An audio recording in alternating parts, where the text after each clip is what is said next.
நேர்களே வணக்கம். திரு செங்கோட்டையன் அவங்க டிடிவி தினகரன் அவங்களோட வழியை பின்பற்றி செயல்படுறாங்களா அப்படின்ற விவாதம் தான் தமிழ்நாடு அரசியல் முழுக்க பேசப்பட்டு இருக்கு. என்ன அப்படின்னா, இன்னைக்கு செங்கோட்டையன் அவங்க என்ன சொல்றாங்க அப்படின்னா, ஏடிஎம்கேல இருந்து நீக்கப்படுறதுக்கு முன்னாடி ஒரு இரட்டை நிலைப்பாடு ஒண்ணு எடுத்திருந்தாங்க. என்ன அப்படின்னா, அவரு டிடிவி தினகரன், ஓபிஎஸ் அவங்களோட எல்லாம் போய் சேர்ந்தா பேசுறாங்க அப்படின்னா, கட்சியை விட்டு நீக்குவாங்க அப்படின்னு சொல்லிட்டு அவருக்கு தெரியும். ஒரு வீடியோ ஒண்ணு போடுறேன் பாருங்க. நீக்கிறா சந்தோஷப்படும். என்னை இயக்கத்திலிருந்து இன்று நீக்கப்பட்டிருக்கிறார் என்று சொன்னால் உண்மையிலேயே மன வேதனை அடைகிறேன், வருத்தப்படுகிறேன். சோ அந்த மாதிரி அவருக்கு கட்சியை விட்டு நீக்குவாங்க அப்படின்றது விஷயம் தெரியும். சோ தெரிஞ்சதுக்கு அப்புறம் கூட பாத்தீங்கன்னா அவர் பேசினாரு. அந்த பொதுக்குழு எடுத்த உறுப்பினர் முடிவு மூலியமா அந்த விஷயங்களை வந்து அவர் நீக்கிருக்காங்க. அது மட்டும் இல்லாம அதிமுகல அந்த ஒருங்கிணைப்பாளர் அப்படின்ற போஸ்டிங் வந்து பாத்தீங்கன்னா அந்த பதவி இருந்திருக்கு, அந்த பொதுச் செயலாளர் அப்படின்ற பதவிக்கு. அதனாலதான் அம்மா இருக்கும் வந்து பாத்தீங்கன்னா ஜெயலலிதா அம்மா இருக்கும் வந்து பாத்தீங்கன்னா ஏகப்பட்ட பேரை கட்சி விட்டு நீக்கிருக்காங்க. டிடிவி தினகரன் அவங்களால நீக்கிருக்காங்க. ஒரு தடவை பாத்தீங்கன்னா இவங்களும் நீக்கிட்டு பின்னாடி சேர்த்திருக்காங்க. சோ அப்படி பாத்தீங்கன்னா நீக்கிற அதிகாரம் அப்படின்றது பொதுச் செயலாளர் பதவிக்கு இருந்திருக்கு. அது மூலியமா தான் இபிஎஸ் அவங்க நீக்கிறாங்க அப்படின்றது அவருக்கு தெரியும். சோ சட்டப்பூர்வமா நான் அந்த விஷயங்கள் செய்வேன்றாங்க. சோ நம்ம ஒரு சின்ன பிளாஷ்பேக் பண்ணுவோம். 2017-18 நடந்தது. 2017 டயத்துல பாத்தீங்கன்னா டிடிவி தினகரன் அவங்களுக்கு இபிஎஸ் அவரு பிரச்சாரம் பண்ணியிருக்காரு. ஆர்கே நகர் பை எலெக்ஷன்ல வந்து பாத்தீங்கன்னா அப்ப ரெட்டை லட்சணத்தை வந்து முடக்கிறாங்க. ஏன்னா அப்ப சின்னமா அவங்க இருந்தாங்க. அப்புறம் இபிஎஸ் அவங்க ஓபிஎஸ் அவங்க எல்லாருமே இந்த சின்னத்துக்கு வரவும் ரெட்டை லட்சணம் அப்படின்றது முடக்கி வச்சாங்க. இதுல ஒரு கதை இருக்கு, சுவாரஸ்யமான கதை இருக்கு. அப்புறம் குக்கர் சின்னம் கொடுத்தாங்க. 20 ரூபா நோட்டு எல்லாம் தெரிஞ்சிருக்கும். அந்த 20 ரூபா நோட்டு பிரச்சாரம் எல்லாம் போகுது. அதுக்கப்புறம் டிடிவி தினகரன் அவங்க எம்எல்ஏ ஆடுறாங்க. சட்டமன்றத்துக்கு பெரிய அளவுல அவரும் போல பதவி ஏற்கிறது தான் போயிருந்தாரு சொல்லி நினைக்கிறேன். அதுக்கப்புறம் பாத்தீங்கன்னா இந்த விஷயங்கள் நடக்க டிடிவி தினகரன் வந்து பாத்தீங்கன்னா கைது செஞ்சிடறாங்க. ஏன்னா 2017 இந்த ஏப்ரல் டயத்துல வந்து பாத்தீங்கன்னா சின்னம் வந்து அவருக்கு வாங்கிக்கிறார் அப்படின்னு சொல்லிட்டு சுரேஷ் சந்திரசேகர் அப்படின்னு பாத்தீங்கன்னா அவருக்கு 2017-18 டயத்துல வந்து ஒரு மாசம் ஜெயிலுக்கு போயிருந்தாங்க. எதுக்காக அப்படின்னா இந்த சுரேஷ் சந்திரசேகர் அப்படின்றவர் பாத்தீங்கன்னா ஒரு பெரிய கான்மேன்னா இந்த சதுரங்க வேட்டை படத்துல ஹீரோ வந்தார் பாத்தீங்களா, அவர் தான் கான்மேன். அந்த கேரக்டர் தான் கான்மேன்.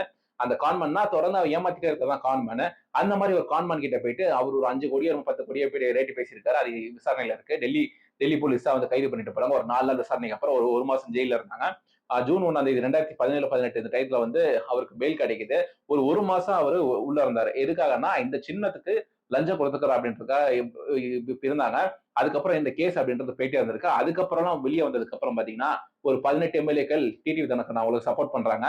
சப்போர்ட் பண்ணதா வந்து ஒரு குரூப் போட்டோ எல்லாம் வந்து பாத்துருந்தீங்க. அப்ப அந்த டயத்துல வந்து பெருசா பூதாகரமா பேசப்பட்டது. அம்மா அவங்க இருக்கும் வந்து கூட சரி, இந்த ஊடகம் அப்படின்றது சின்னதா ஒரு டிஎம்கேக்கு சப்போர்ட் இல்ல டிஎம்கேட ஆட்கள் வந்து பாத்தீங்கன்னா ஆரம்பத்துல இருந்து அதுக்குள்ள இருந்தாங்க. சோ இதெல்லாம் வந்து ஒரு பூதாகாரமா பேசிட்டே இருந்தாங்க. அப்ப அம்மா ஜெயலலிதா வர கிடையாதுல. அதுக்கப்புறம் ஊடகத்துக்கு ஒரு ஃப்ரீ ஹேண்ட் கொடுத்த மாதிரி என்ன நியூஸ் கிடைச்சாலும் அந்த கவர்மெண்ட்டுக்கு எதிராக வந்து பேச ஆரம்பிச்சாங்க. அப்பெல்லாம் வந்து எவ்வளவோ வந்து டிஎம்கே சைட்ல வந்து பாத்தீங்கன்னா ஆட்சியை வந்து கலைச்சிடலாம் அப்படின்னு சொல்லிட்டு எவ்வளவோ அவங்களும் வந்து சட்ட முயற்சிகள்லாம் பண்ணிட்டு இருந்த டயத்துல இந்த 18 எம்எல்ஏ டிஸ்குவாலிஃபை பண்ண அவரு சட்ட போராட்டம் பண்ண ஆரம்பிச்சாரு. இந்த 18 எம்எல்ஏ டிஸ்குவாலிஃபை பண்ணது வந்து செல்லாது அப்படின்னு சொல்லிட்டு அது வந்து சென்னை உயர்நீதிமன்றம் எல்லாம் நிறுத்தி வச்சு அதுக்கப்புறம் மேல்முறையீடு பண்றேன் அப்படின்னு. இது எதுக்காக அப்படின்னா இந்த 18 எம்எல்ஏ வந்து டிஸ்குவாலிஃபை பண்ணிட்டாங்கல்ல, அவங்க வந்து கேட்டுட்டே இருப்பாங்கல்ல, இருப்பா கேஸ் போட்டிருக்காரு, அவுட்கம் வந்துடும் ரிசல்ட் வரட்டும், மேல்முறையீடு வரட்டும் அப்படின்னு சொல்லிட்டு அதை தடுத்துட்டே இருக்கலாம், அதை வந்து தள்ளிட்டே இருக்கலாம் அப்படின்றதுக்காக போயிட்டே இருந்தாங்க. அந்த டயத்துல பாத்தீங்கன்னா இதுல ஒரு சுவாரஸ்யமான ஒரு விஷயம் நடந்தது. என்ன அப்படின்னா தங்கசமிழ் செல்வன் அப்படின்னு அம்மா மக்கள் முன்னேற்ற கழகம் இந்த டிடிவி தினகரன் அந்த 18 எம்எல்ஏல பாத்தீங்கன்னா தங்கத்தமிழ் செல்வன் அவ்வளவு இருந்தாங்க. டிடிவி தினகரன் அவ்வளவு இவங்களோட சமுதாயத்தை சேர்ந்தவர். அவருக்கும் பாத்தீங்கன்னா அந்த தென் தமிழகத்துல கொஞ்சம் இன்ஃபுளுன்ஸ் வரும் அப்படின்றதுக்கு என்ன பண்றாங்க, 2019 அம்மா மக்கள் முன்னேற்ற கழகம் சார்பா போட்டி போடுறாரு. அதுக்கப்புறம் 2024 போயிட்டு டிஎம்கே கேண்டிடேட் ஆக்கிடுறாங்க, இந்தியா அலையன்ஸ் கேண்டிடேட் ஆக்கிடுறாங்க.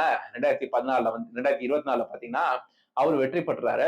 அதுதான் சொல்றாங்க, அந்த யூனிட்டியா இல்லாம இருக்கிறது வந்து இவங்க வெற்றி பெறாம இருக்கிறதுக்கு ஒரு காரணமா இருக்கு. ஏன்னா அந்த ஓட்டு சதவீதம் எப்படி இந்த சமுதாயத்தை சேர்ந்தவர் அப்படின்றதுக்காக ஒரு ஜாக்பாட் அவர் கிடைச்சு ஒரு எம்பி டிக்கெட்டே கிடைச்சிருக்கு.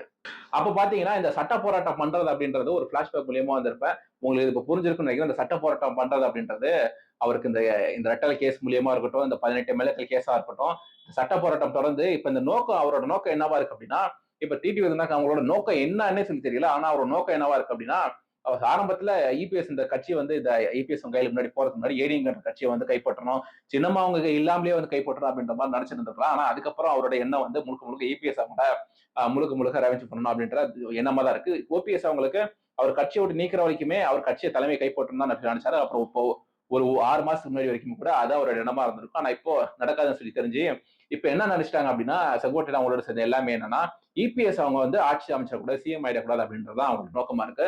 சோ இந்த சட்ட போராட்டம் பண்றது அப்படின்றது அவரோட எண்ணமா இருக்கு. சோ இப்ப இந்த செங்கோட்டையன் அவங்க சட்ட போராட்டம் பண்ண போறேன்றாங்க.